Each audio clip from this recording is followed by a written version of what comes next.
All right. What's that? I think we need the sun back.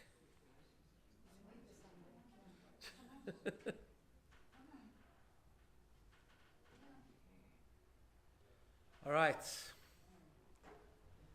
So we'll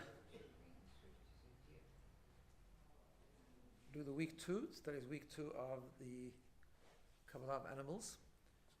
I've called today's one channeling the energy because first of all, let's do a review of last week, which this time is a bit more important because what we're going to talk about today is sort of a practical application of the theoretical, esoteric ideas we talked about last week. So we talked about the 4 layers of creation, the silent, inanimate, in other words, the vegetation, the animal kingdom, and the purpose, and the human being. The human being is the one to achieve the purpose of creation, but we need animals. That's what we came to conclusion last week, right? We were talking about how sometimes we see that we need the animals, on the other hand, animals are not as the same as people, so the clarity of that is that the purpose of creation is definitely through the human being, and it's helped along and supported by animals. And we explained the idea of the 2 Kabbalistic worlds, of the world of chaos and the world of order.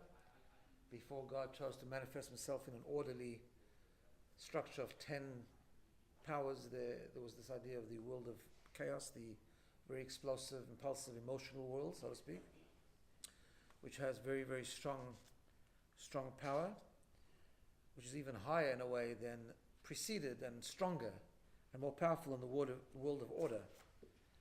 And we explained that animals actually have their spiritual origin in the what we call the spiritual evolution, which is the supernal animals who source themselves from the world of chaos, which is stronger than the world of order.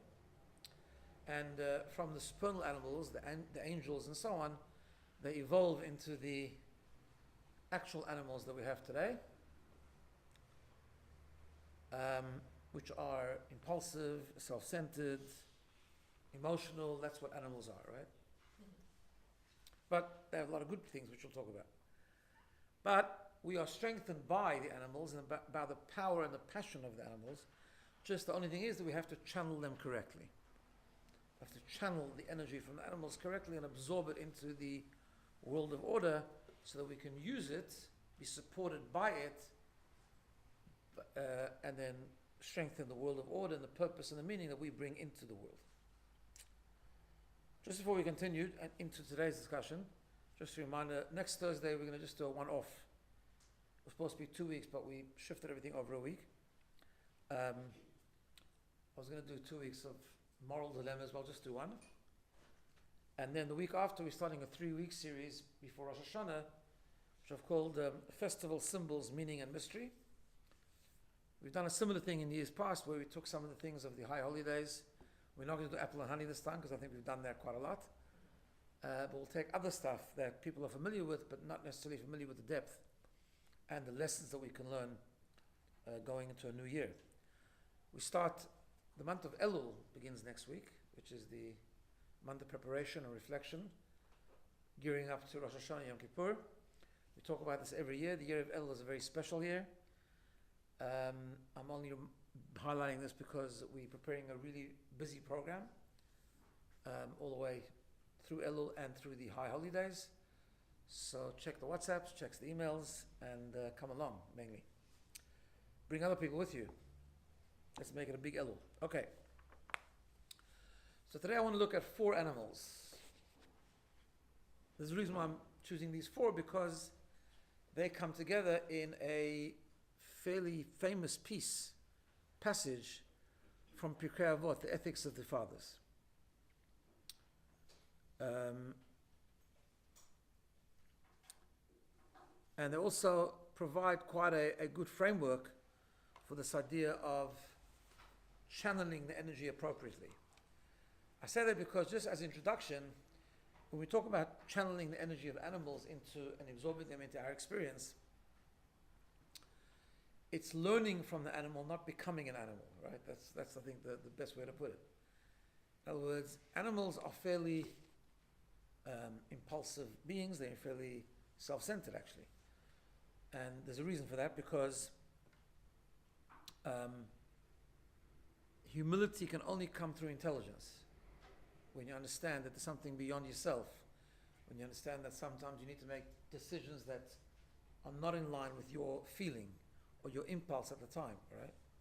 That's why human beings have that ability to be moral, to make decisions, and to have free choice. It also comes from a certain surrender and humility to truth, to higher values, and so on. Animals don't possess that. And therefore animals by design are who they are, and self-preserving, and do things which are good for them at the time, right? So therefore when we talk about absorbing traits from animals, we certainly don't mean absorbing the self-centered traits or the impulses that they have in the animalistic way. We have our own animal to deal with. We certainly don't need more. Right? We have our own animal soul to deal with. Right? So when we talk about learning from animals, it's about really understanding the origin of the animals, the origin of those traits, and how we can channel them in an appropriate way. This will become more evident as we talk about it. So I'm just going to grab one of these papers so that I can remember how I translate it. Anyway.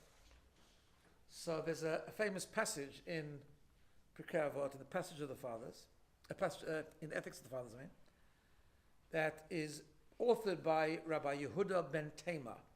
I put it on the handout. You can see it there. It says Yehuda ben Tema Omer. Yehuda, the son of Tema, says, "Have az kanemer.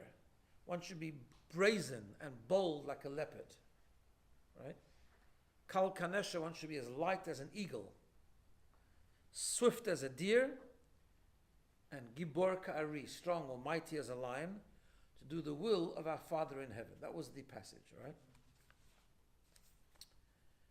Now, that Mishnah encapsulates this idea because, as we said, we're supposed to learn from animals, not become animals. And this becomes very, very much, it's interesting how everything in Torah is very exact. So even when we get told the author of a passage, because in Pirkei Avot, I'll just give you a bit of background to this. In Pirkei Avot, if you learn the ethics of the fathers, there are many sayings, social sayings, respectful sayings, morality sayings, from different sages, right? So we'll say, Hillel would say this, Shammai would say that, and over here it's Yehuda ben Tema. Now, Yehuda ben Tema didn't only teach this passage, obviously, he taught many, many, many things throughout his lifetime, both in the halachic part of Torah, in the spiritual part, in the social part, and so on. But what it means is that teaching this one, he had a particular connection to this particular saying, something he would teach often, and therefore, very often when we actually learn, we learn a bit of meaning of a certain passage by examining, in a mystical way, by examining the name of the author, right? This is something the Rabbi explains on this Mishnah, actually, that this Mishnah this passage was authored by Yehuda ben Tema, right? And it surrounds this idea of learning 4 things from 4 different animals. Why is his name so important? Because his name is a foundation of how to learn from animals. So just as an example, we'll talk about the soon in greater detail, we'll talk about each animal in greater detail, but it talks about being brazen like a leopard. Now, brazenness is not a good thing.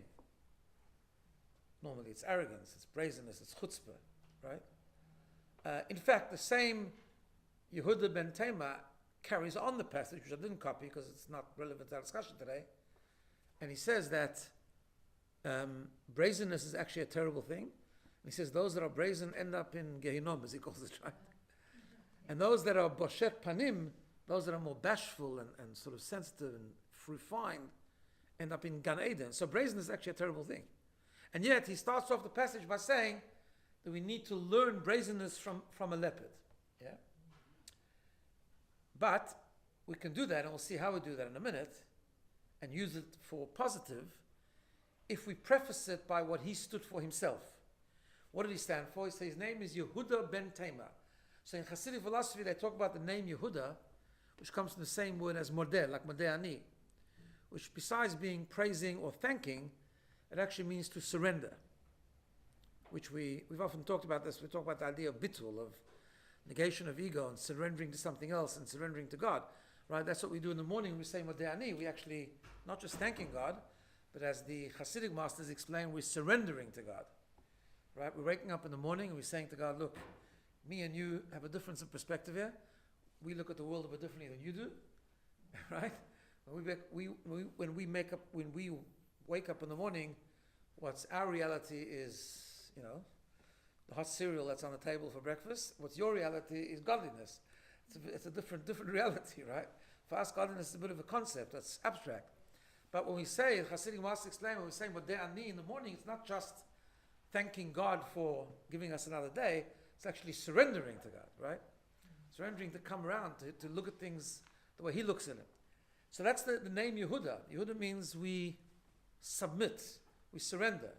In other words, the name Yehuda is completely opposite to the concept of arrogance, completely opposite of the concept of self-centeredness, right?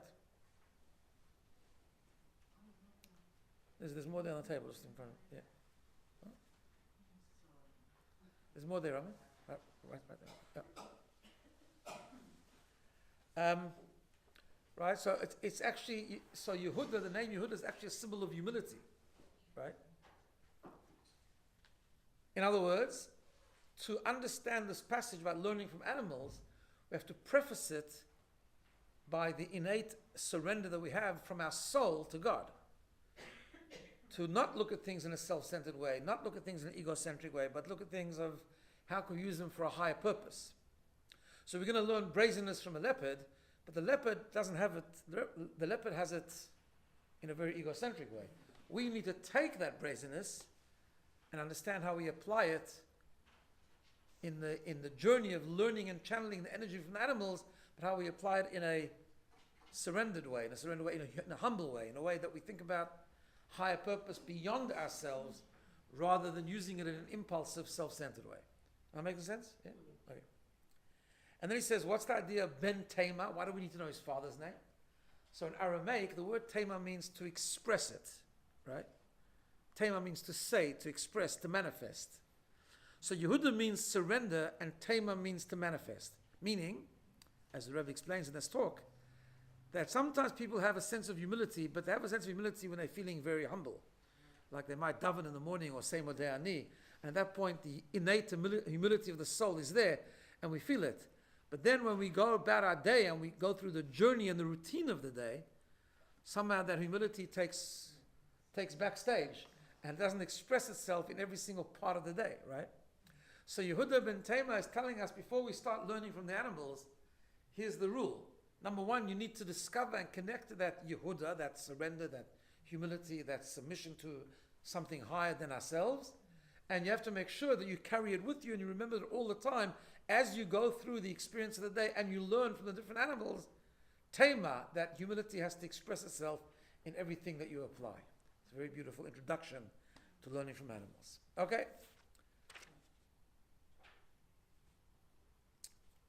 So let's go back to the four animals. So first one is a leopard.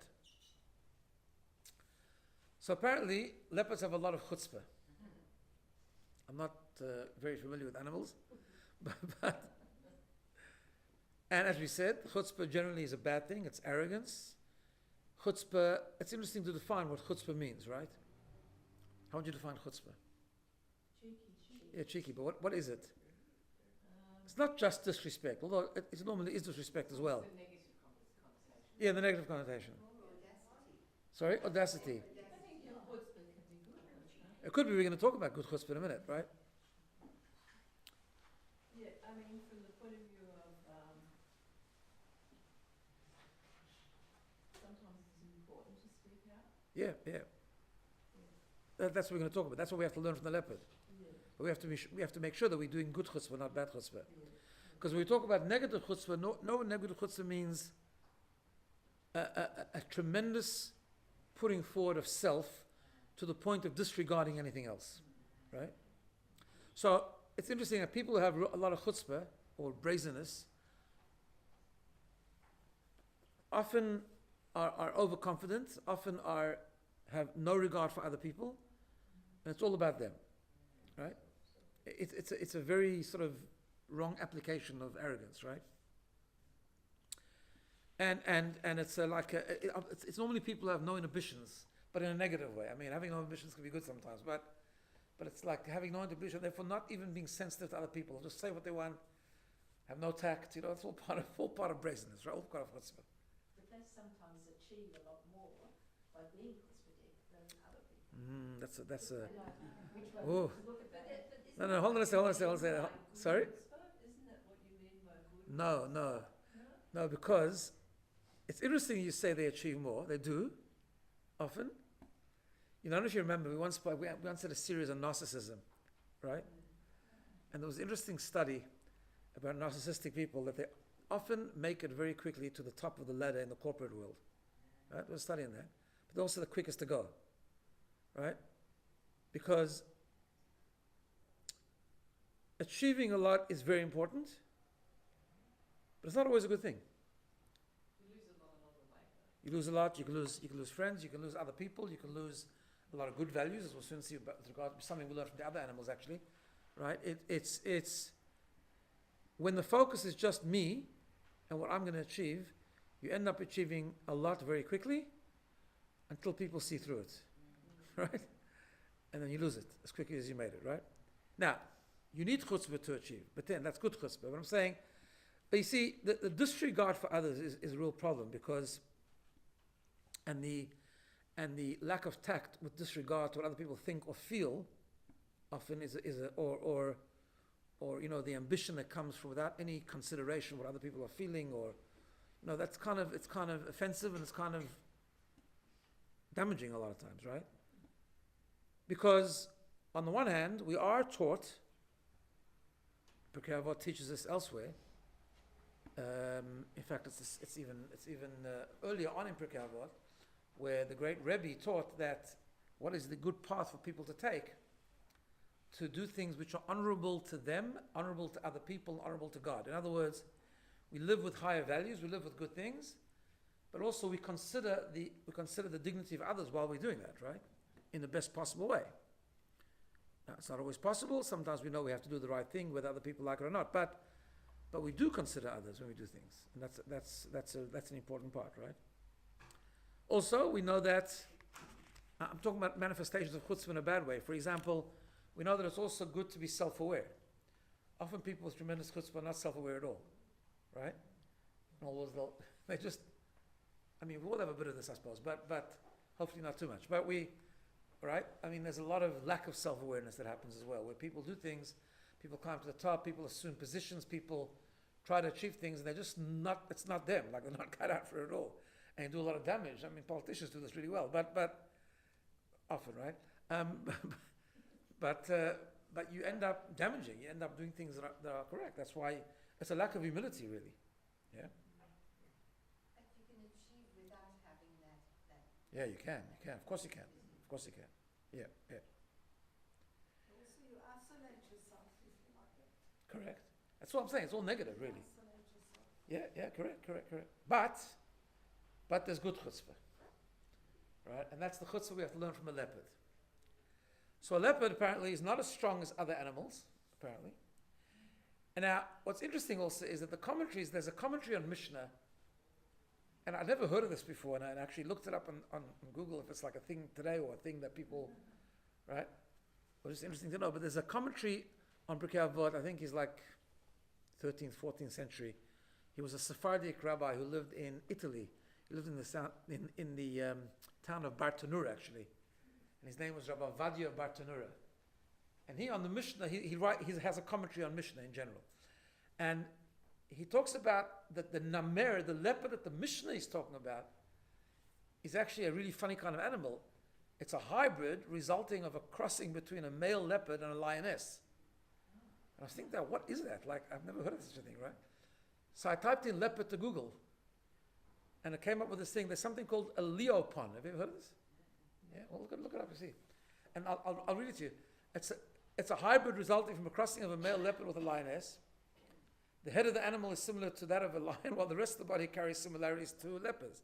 These hybrids are produced in captivity and are unlikely to occur in the wild. Now, there's such a concept that's such a thing, right? So the reason that he says this is because it's a type of animal that Hasn't got a lot of yichus, like, you know what I'm saying? It doesn't come from a normal marriage, doesn't come from a normal life, right? And yet apparently, notwithstanding its lack of strength and its lack of skill and ability, comparing it to other animals, it tries things that are crazy. In other words, it's bold, it's fearless, and so on. So the commentaries explain that what the Mishnah means when it comes to Azkan Amer is a number of things. The first is that a person in their own spiritual growth, not how it affects other people necessarily, but in their own spiritual growth, has to have chutzpah. We have to have chutzpah. Person comes and says, I don't have the skill, I don't have the level, I'm not like other people, I don't have the background, I'm older already, all that kind of thing. Have chutzpah, say, no, I can do this. A bit of lack of self-awareness when it comes to your own spiritual growth is not a bad thing. A bit of chutzpah in your own spiritual growth is not a bad thing. Try something you haven't tried. Do something you haven't done. Right? And as the Tiferet Yisrael, another commentary says, when you do that, Hashem promises that He'll give the strength. If you have the chutzpah to try and say, I'm going to do this, Hashem gives us the strength to do it, right? Push yourself forward. A bit of overconfidence, that's also another sort of manifestation of chutzpah, right? A bit of overconfidence when it comes to your own spiritual growth is not a bad thing at all. Now this can manifest itself in many ways. Rabbeinu Yonah, a different one of the commentaries, he says that the boldness or the brazenness that we're talking about here, learning, is also sometimes you have to believe in yourself a bit more when it comes to influencing others. Like you said before, sometimes you have to stand up. Sometimes you have to speak out. Now, of course, the whole time it's always got to be done very carefully. See, there's a very fine line between good chutzpah and bad chutzpah, right? So, for example, speaking out, having the boldness to speak out. Sometimes that's a very bad thing. Sometimes that's an exceptionally good thing, right? We know that silence is a terrible thing. When people don't speak out, it's a bad thing. People sometimes are timid, they're insecure, they don't want to speak out. Now, sometimes that's a good thing because why make confrontation? Why unnecessarily offend other people? Why say, the Talmud says that just like it's a mitzvah to say things to people that will be heard, it's a mitzvah not to say things to people that they won't listen to. Because all you do is create animosity. If you know the person's not gonna listen, then what's the point, right? On the other hand, sometimes there's a place we just need to not be silent. So that's the question. You see, the question is, when is it bad overconfidence? When is it bad chutzpah? When is it good chutzpah? That's why we always need the introduction of Yehuda ben Tema. We always need to know, why am I doing this? Is this because I just want to be out there? I want to speak up? Or it's for the greater good? Sometimes we don't even know how to figure it out ourselves. We need to talk to other people. Or get an objective view sometimes, because it is hard to know the difference between when it's really, really good and when it's really, really bad. Talking about that, once as a kid, I remember I read a Jewish comic and had a story of one of the great rabbis of Europe, talking about this thing about saying something that people will listen to and not saying something. So I heard a story of a rabbi in Europe who was collecting money for a very important cause. And there was a wealthy person that was very respectful to everyone, but just wouldn't give anything, just was very, very closed. And he was infamous for that, and he knew that. So the rabbi wanted to go to him. He said, "What time? You shouldn't do it." So anyway, he knocks on his door. And he said, "Oh, Rabbi, why you come in?" He said, "Yeah, thank you. Can I come in? Do you mind if I sit down for a moment?" He says, "No problem." And he sits down and doesn't say anything. After 10 minutes, he gets up and he leaves. On the way out, so this guy's chasing him. He said, "Rabbi, you didn't want something? Like, and if you didn't want something, like, so why did you come?" So he told him, it was a good tactic, but it was a bit of a play on words in that passage. He said, I learned the passage that just like it's a mitzvah to say something to someone that will listen to, it's a mitzvah not to say something that they won't listen to. And I was thinking to myself, like, how do you fulfill that mitzvah? I mean, what? If I don't say something to someone in America, because that's not a mitzvah. I mean, he's just not here. I'm here and he's there, right? So he says, but it says it's a mitzvah not to say something.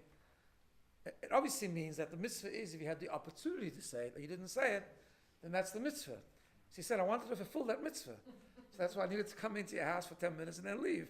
Anyway, he gave him a donation afterwards. But that was the play on words, right? Okay. Another application of this idea of learning from the leopard to be bold is the two times where we learn in Shulchan Aruch and in the Mishnah and the commentaries and the Talmud that we must not be ashamed, meaning we must not be shy. Now, I want to go back to this thing about the negativity of chutzpah, right? You know, there's a Talmud that says that Jewish people are supposed to connect, they're supposed to have a DNA, and they're supposed to really have within them three very important traits. And they are Baishanim, Rahmanim, and Gomlei Chasadim. Baishanim means someone that's bashful. Now, not ashamed. Ashamed is different. Shame is not always a good thing, but Baishanim means like refined, not putting yourself forward, not always being there in everyone's face, right? Like considering others, basically, right? That's the one, Baishanim. Rahmanim is compassion, and Gomlei Chasadim are people that do kindness, right? Those are the three fundamental traits. So, Busha, being ashamed or shame in a positive sense, is actually considered one of the three fundamentals of Jewishness, right? And yet there are a couple of times where we are told to learn from the leopard and not to be ashamed. One is a student. It says in Pirkei Avot, a different place in Pirkei Avot. Pirkei Avot is a treasure house, right? It says, Lo habaishan lamed. Someone who's bashful and ashamed will not learn. Because you have to ask questions. And you have to challenge your teacher. And that's good. He might challenge you back, but that's okay. That's how a person learns. If a person sits in a classroom and just is a goody-goody and never asks questions because they either ashamed to be asked a stupid question or... By the way, it's a funny expression. I have a lot of times people come to me and say, Rabbi, I've got to ask you a stupid question. I think it's like a mechanism of some sort, like, I don't know if this is a good question or not, and you're more knowledgeable than me maybe in certain areas, so maybe it's a stupid question, so I've got to make sure, like you think that I know that maybe it'll be a stupid question. And my response is no such thing as a stupid question. Because what do you mean? That's how you learn. It might be a question that involves some lack of knowledge because of no fault of your own you don't have yet, because you haven't learned it yet. If you ask the question, you will learn it, right? No one can know what you're thinking, no one can know what you do know what you don't know, right? So it's important to ask a question, right? So that's why the one time Pirkei Avot says that we're supposed to have not be ashamed, and have more chutzpah, so to speak, and not worry if people will laugh at you, is learn from the leopard. Ask. When it comes to learning, he who is the opposite of bold will not learn. So you have to do it in order to learn. The second is, and this is brought all over, in fact, it's very, very early on in the code of Jewish law, it brings this idea that not to be ashamed from those that scoff, to be tall and proud of our spiritual growth, of our Jewishness, and of things that we are doing, right? And this is on a collective level, on an individual level. Very, very often people hold back on their Jewish pride, or hold back on their spiritual growth, hold back on behaving in a certain way, hold back in doing a mitzvah, whatever the case is, they hold back because they are worried about social pressure. They're worried, what are people going to say, right? What are people going to say? What's my next door neighbor going to say? You become a tzaddik overnight all of a sudden. What do you think? I don't know you kind of thing, right? All those things. Or people scoff. It's an environment where we live in a tough environment. We live in an environment that doesn't have good values. And it's very hard sometimes to live by good values, to live proudly Jewish, especially now. We live in this is a very relevant thing today. And one of the commentaries, many of the commentaries of this particular passage saying, what do we learn from it? And this is the one time we're not supposed to consider others. We're not supposed to be ashamed or embarrassed from those that scoff. We need to stand tall and say, this is me, this is what I stand for, this is my journey, and this is what I'm going to do. All right, so that's the learning from the leopard. Okay. Let's go on to the next one. Mishnah says, be light as an eagle. What does that mean? So, there's a couple of things that we learn from an eagle. Interestingly enough, before we explain that we learn from an eagle is an extremely non-kosher bird. What I mean by an extremely non-kosher bird, there's an interesting halachic phenomenon. In fact, it's very interesting. It's actually connected with this week's parsha. This week's parsha is one of the two times in the Torah which it tells us which animals are kosher, which fish are kosher, and which birds are kosher, right? So when it comes to animal, we know that the kosher signs of an animal is chewing the cud and having split hoofs, right? The kosher fish have fins and scales. Each one has their own lessons. And then the bird is a very complicated one, the poultry, because the Torah actually doesn't tell us which birds are kosher. It just gives us a list of birds that aren't kosher. That's the way it does it. Because apparently most birds are kosher. But the only problem is that because it gives us a list of birds that aren't kosher, and we're not exactly sure what they all are, because they have different names and things, so therefore the Talmud goes into long length that we figure it out that there are signs of a kosher bird, and yet today we don't actually this is just a fun fact, just for knowledge, but we actually don't eat kosher birds, even if it has all the signs of kashrut, because we're not 100% sure if it fits into that list or not that list, and therefore we only eat birds if we have a tradition of being kosher, like chicken, like that kind of thing, like duck, and so on, right? In fact, just an interesting general knowledge fun fact is that turkey was discovered a little bit later than most poultry, and there was a whole discussion whether it's actually kosher or not. Now, it certainly has the signs of a kosher bird, and it's quite similar to a chicken. In fact, it was called, in Hebrew it was called for a while, I don't know if it's still called that, but it was called Tarnagol Hodu. It's called an Indian chickens. I think they sort of discovered it around that part of the world. And when it was widely spread, there was a whole discussion whether turkey is in fact kosher or not. Because we don't have a tradition, like it was a new thing. So most people maintain that we do have a tradition because it's actually just part of the chicken family. It's not a new bird, it's just part of and chickens, we know are kosher, we eat chickens, right? Others held differently, but the halacha the Jewish law was mainstreamly accepted that turkeys are okay, and we eat turkey today, right?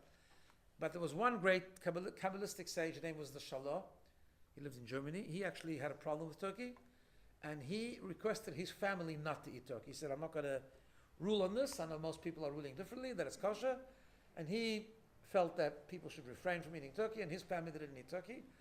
And I have relatives, I have a cousin till today, who, on his mother's side, I'm a cousin to his father's side, but I have a cousin that through his mother's side is a descendant of the Shalah, and they don't eat turkey.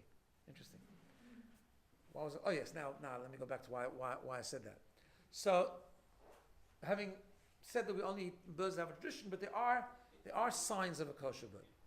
And there are 4 signs of a kosher bird. I'm not sure exactly what they are, but there are 4 signs of a kosher bird, how their feet are, and how the stomach is, and so on.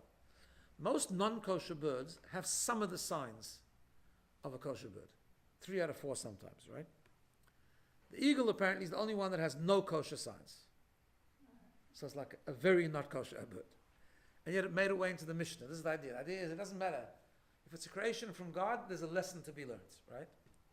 So it says, by the way, and also in Kabbalah, often the eagle is quoted very, very disparagingly because it rises up. It's a non-kosher bird and it rises up very high. And it's a symbol of what we call in Kabbalah the klippa, the impurities of the world that often challenge us. And God says there's a pasuk, a verse in the Tanakh that tells us, Im tagbihi kanesher, God is talking to the forces of evil, the forces that challenge us to do the wrong thing.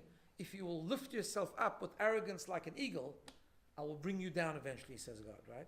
So that's like kind of the symbolism of the eagle. But yet, the eagle is very heavy. It's a very heavy bird. And it rises very high. Okay, so on that, it's a bit of a similar lesson to the leopard, that we need to know, even though we might feel very lazy, we might feel very heavy and difficult to do what we need to do, we need to learn from the eagle to be light, to lift ourselves up high, and to engage in what we need to engage to. Now, apparently, the eagle, it flies with tremendous force and precision, but it has very, very well and finely developed wings. Wings, yeah. I guess all birds do, but particularly the eagle, apparently, right? And apparently, for it to fly properly at its full strength, those 2 wings need to be equal. They need to be equally designed and symmetric and so on. What is the idea? Well, what are we learning from the eagle? The 2 wings of the eagle represent the 2 types of mitzvot that we engage in, the two components of Judaism, which is what we know as ben Adam la makom and ben Adam la chaviro, between man and between man and God, right? That's a famous thing. We have mitzvot. In fact, even the 2 tablets, the 10 commandments on either side, one side is primarily between man and God, like believe in God, don't have other gods, Shabbat, don't swear falsely, and so on. And the other one is between man and man, don't kill, don't steal, don't commit adultery, right? All those kind of things. And we have, that's Judaism, and both are important. And from the perspective of Jewish learning, these 2 mitzvot, these 2 parts of the Torah are actually equal.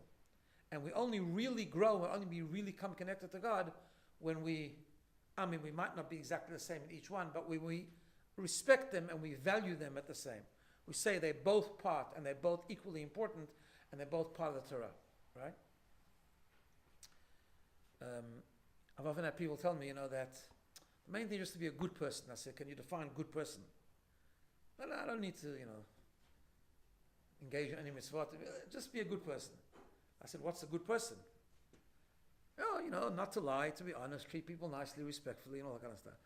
I said, that's half the equation, right? From a Jewish point of view, that's only half, right? The same thing, I get the opposite question sometimes. How come I know some religious people who steal?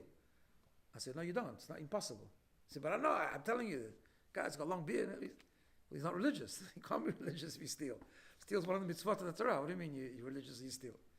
Now, again, we all make mistakes in any part of the Torah once in a while, right? Or we all lie maybe when we shouldn't, etc. And we'll talk Lashon Hara. But we're talking about the approach, right? What are we committed to? So the eagle's lesson is that there's two wings, and they're both equally as important. Good from the Torah perspective means to be engaged in both. Either emphasis on one to the undermining the other is a problem of being good, or godly, I should say, right? So that's one of the concepts that we learn from an eagle. But another very interesting lesson we learn from an eagle is this, and it's very relevant to this time of the year. In Hebrew, an eagle is a nesher, right? Nesher, that's the word in Hebrew. I don't know modern Hebrew, but certainly in biblical Hebrew and in Mishnaic Hebrew. Apparently, the eagle's characteristics is that after once in a while, when it gets a bit older, it sheds its feathers. Did you know that? I didn't know that. It sheds its feathers, which makes it very light, and then it comes back in full strength, and it grows them again. Right? Now again, in the eagle's case, it's just an animalistic trait.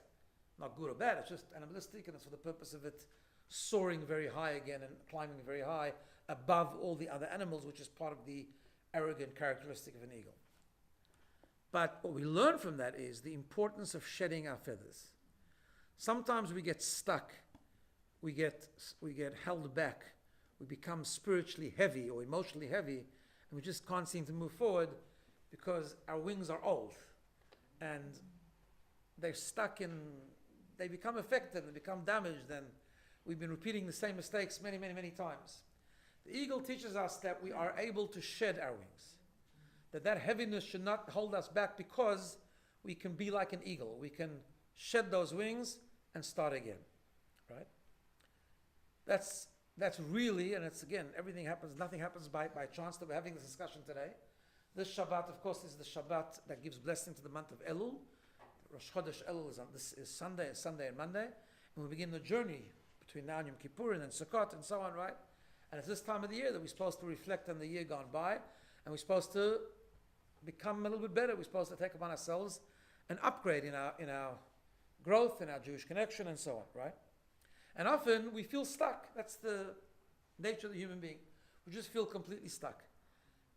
And there's good reason, because, we've been trying many times. We've made the same hachlata, the same resolution many times, and we have people around us that are holding us back, or whatever the reason is. We just feel stuck, and the older we get, the more stuck we feel. And the Mishnah is telling us, no, channel the energy from the eagle. Take the lightness from an eagle and channel it into a good context. Shed your feathers. Don't be defined by the past. Don't get stuck in the past, right? And that doesn't mean don't learn from the past. The past is our biggest teacher, right? But there's a huge difference, and this is part of the whole tshuva process, the whole return process that we go through during Elul, to know how to, because Elul is called the month of reflection. We are supposed to think about the past. We're not supposed to ignore the past. We're supposed to learn from the past. But there's a tremendous and huge difference between learning from the past and getting stuck in the past. And this is what the eagle teaches us. Shed your feathers. Kal kanesha, be as light as an eagle. Now, an eagle is not a light animal, but it becomes light because every so often it sheds its feathers and can soar again, can go upwards again, and fly above a lot of the other animals. Okay. Have you got any tips on how to get unstuck? Yeah, so I think, well, it's a good question. No, it's good. It's good you asked the question. We just talked about asking questions, right? So, No, the difficulty wasn't what to answer. The difficulty is how to put that into a minute. But I think it's two things, two very quick things. The most important thing is that although we fail, and we all fail because we're human beings, our problem is that the primary reason that we get stuck is because we define ourselves by the things that we fail in. We define ourselves by our failure, right? In other words, we failed. And when we fail, we think, well, if we keep on failing, if I keep on failing, then the I is a little messed up, right? And it can't be further from the truth there, because I have to take responsibility for my failures, but as we've talked about many times, the failures don't define who we are. Because there's a part of us, the purity of the soul, that never failed. We only fail on an external level, on the layer level, on the garment level, as we've talked about many times. Right? We fail on those parts that God gave us, on our character traits, on our emotions, on our thinking, and so on. But there's something that we have that is has never sinned. There's a part of us that's never sinned, and that's part of the whole journey of Elul and Rosh Hashanah and Yom Kippur. Rosh Hashanah particularly is the part of the journey where before we fix and before we take responsibility. So just very briefly, how the whole journey works is, in Elul we reflect on the year gone by, right? And then we come to the conclusion, oy vey. I mean, it's hard to reflect because we discover, sometimes it's better not to think about it because we don't remember what we've done, right? But we reflect and we're honest about ourselves, the good things and the bad, and then we feel a bit, unsettled by the bad, which is not a bad thing to feel unsettled. But the problem is then, hold on a second, that means I'm really messed up. So then we interrupt almost the process with the Rosh Hashanah. On Rosh Hashanah, I've talked about this many times. On Rosh Hashanah, we don't talk about specifics. Why? Because Rosh Hashanah, we blow the shofar, which comes to the depth of the neshama. On Rosh Hashanah, we actually dig deeper and we connect very deep to the part of us that never sinned altogether. There's a part of us that never failed. There's a part of us that's above failure. That's the real us. And we remind ourselves that at our core, we are actually pure. And therefore, we can be like the eagle. Therefore, we can shed the past and start again. We can always start again. And I guess the second point is that, unlike human beings that only give one chance, two chances, three chances, God is different. God is endless chances. He doesn't mind. Every day gives us a fresh day. We say Modeh Ani every single morning. We might be 95 and we're still saying Modeh Ani. Because God is saying, I'm giving you another day. It's fresh. Let yourself go from the past. Don't define yourself. Don't get stuck in the past. And do what you need to do today. Focus on today. Learn from the past, but focus on what you can do today that's going to be meaningful and purposeful. So that's a crash course in how we do this. It needs thinking. Okay. Let's go. Okay, we need to move on. So the third one is the deer. Ratz katzvi. Run like a deer. Or be swift like a deer, as some people translate it, right? That's the idea of alacrity. Doing things, getting things done, not procrastinating. It holds a very special place in Judaism. To use every moment, not to waste time. Something comes your way, to take the opportunity, to do it right away. Right? Why? Because as we've talked about many times, God gives us each day. It's precious. Time is precious. Right? Now, the deer is running, it's swift, but we don't know where it's running to or what it's running for. But we are, it's running because that's what it does. But we need to learn that trait because it's a very important trait in terms of how we serve God and how we live life with meaning. Not only to do good things, but to use each day, to use time well.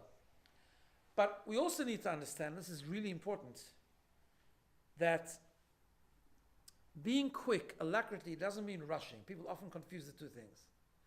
In fact, if you ever witnessed a deer running, it's actually not in a rush. Deers run very graciously. Now I saw this firsthand, I learned this. I don't know if I ever told you this, but to me it was like a shocking moment. My parents-in-law, when I got married to Dina, we used to go for Shabbos to Morristown, New Jersey, where she comes from. It's a very suburban place, and my parents-in-law lived down like a quiet street in like a big forest. Now there's much more built up, there's a lot of houses. But actually, my father loved it. He used to come home and he would learn all day, and after he taught in yeshiva, he loved the quiet around, right? Growing up in the middle of Johannesburg is a bit different, but and I'm sitting with him talking one day, and his dining room was a window, like a big window going off to the forest, essentially. And suddenly a deer comes all up to the window, honestly, like looking at it. And then after I realized there's like deers running around. When my son lives now in Muncie, in Pomona also, you have deer suddenly that just appear sometimes. Because around mountains, a lot of trees and stuff like that. But I got to see how deers work, right? Yeah. I was thinking of the Mishnah when I saw the deer. Ratz katzvi, you got to run like a deer. But deers don't actually run in a rush. They don't do that also. They actually very graciously move. They just, yeah. Is it deer kosher to eat? It is actually, yes. So, There are restaurants in America that you can, I think it's called venison, isn't it? yes. Yeah. Very expensive meat apparently. They're not so difficult to catch. Yeah, but you can. If you catch it, you can eat it. Shecht it, you got to do it. You got to do it all, like the right way. But yeah, it is. Now, what's the idea there? Because Judaism places tremendous emphasis on not wasting time or using every moment, but also places tremendous emphasis on being present. In other words, when you're doing something, it needs to be done properly, slowly, with full. So the idea of alacrity is something comes your way, get immersed in it, but don't rush it. When you rush it, you lose it. And you don't do it properly, you're not fully present, you're not taking full opportunity of the whole moment, right? You're not taking what the moment is giving you. So that's why I think it's very specific that we learn quickness, or zrizut as we call it, alacrity, getting things done from a deer who runs, but runs with intent. Sorry? Yeah, purposefully, exactly. And the last one, of course, is gibor ka'ari. You got to be strong like a lion. I'll say two things. First of all, the way it's always taught is the following.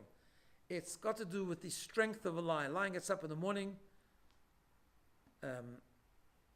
doesn't care what's standing in its way, and it gets up and it's ready to kill. Actually, it's ready to kill its prey. Right? That's what the pasuk tells us.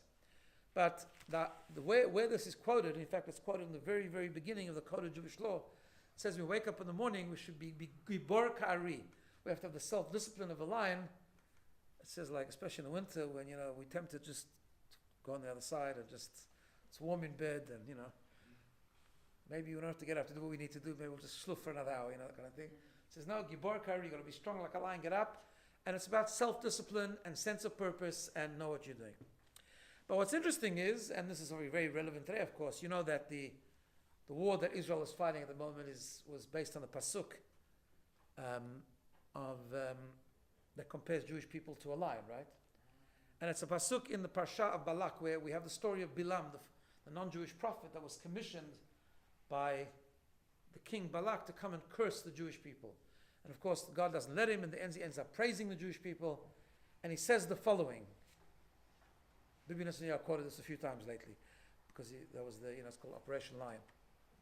And he says to Balak, I can't curse this nation, because hen am kelavi yakum. Behold, the people who arise like a lion, like an awesome lion. Lavi is a different name for lion. It means like an awesome lion. Ucharin nisnasan, lifts up like a lion. He does not lie down until he consumes his prey and drinks the blood of the slain. What does he mean? So Rashi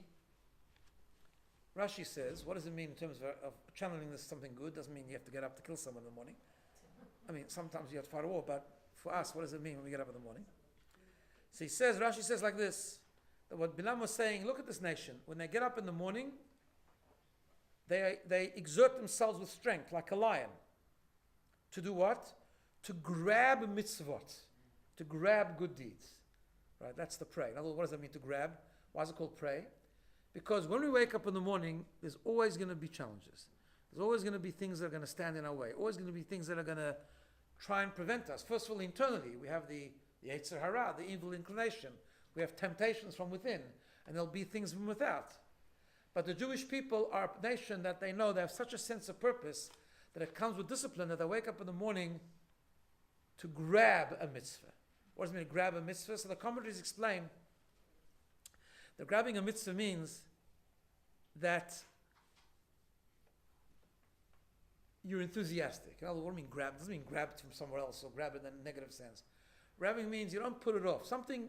There's a big difference between something that you love and something that is a duty, right? No one wakes up in the morning and runs to pay taxes. You know what I'm saying? You do it because you got to do it, right? or take out the garbage, or whatever the case is, right? Or fix the light bulb. These are not things that we run to do, right? Because they do these things have to be done. Then there's things that you want to do, you love to do. You know, you want to rush to go to your grandson's Siddur party or Shabbos party in kindergarten. Why? Because it's something good, it's something beautiful. You love him, you love her, you love it, whatever, right? So our relationship with God is, and this is the concept, not about just getting up in the morning with strength and overcoming the difficulties, but getting up in the morning with love, to grab what you really want with enthusiasm. The lion gets up to grab his prey. We get up to grab good deeds, to grab purpose, to grab the things that we know are important, because we do them not just as duties, we do them as things that we love to do, we want to engage in. And that's the lesson that we learn from the lion. So those are the 4 animals, channeling the energy in a positive way, but on the basis that we always think about Yehuda ben Tema, we think about doing it out of humility, out of higher purpose, so that we do it properly, and we incorporate those things that can be very animalistic and sometimes egocentric in the animal, but we absorb it in the purposeful way, living for a higher purpose. Okay, have a good week.